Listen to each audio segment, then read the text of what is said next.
Dimanche 16 juillet 2023, Jane Birkin est morte à l'âge de 76 ans.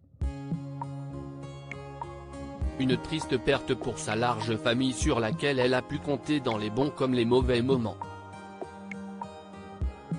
Il y a plus de 10 ans, la chanteuse avait dû affronter une leucémie. Une maladie qui lui avait inspiré une phrase difficile.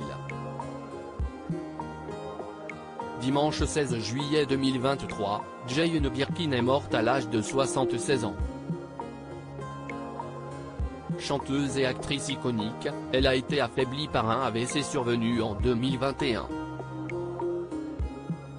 Depuis, l'artiste s'était faite quelque peu discrète.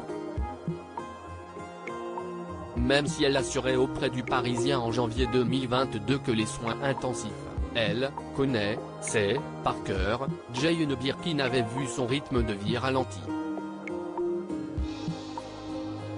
En mai 2023, elle avait annoncé être trop fatiguée pour remonter sur scène, comme c'était prévu.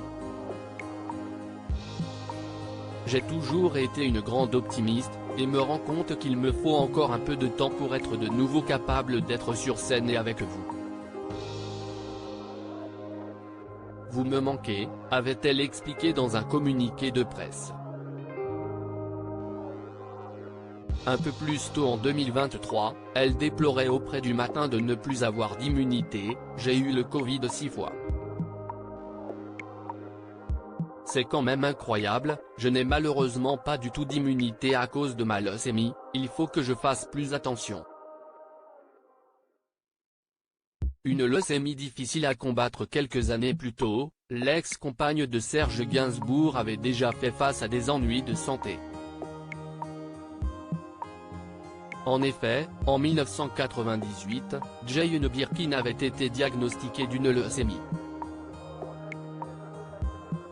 Elle n'a pas estimé que ce cancer était très pénible, la leucémie est une maladie assez fréquente, s'était-elle souvenue en novembre 2019 auprès de Gala. Mais voilà, alors qu'elle avait repris le cours de sa vie, Jane Birkin avait été rattrapée par cette maladie. En 2013, Jane Birkin avait souffert d'une récidive, j'ai compris que je le veuille ou non, que je n'avais plus que 10 ans devant moi. Bon, si je fais comme maman, Judy Campbell, décédée en 2004 à l'âge de 88 ans, note de la rédaction, peut-être un peu plus. Mais, il n'y a pas un moment à perdre, avait-elle confié en 2017 à nos confrères du magazine Paris Match.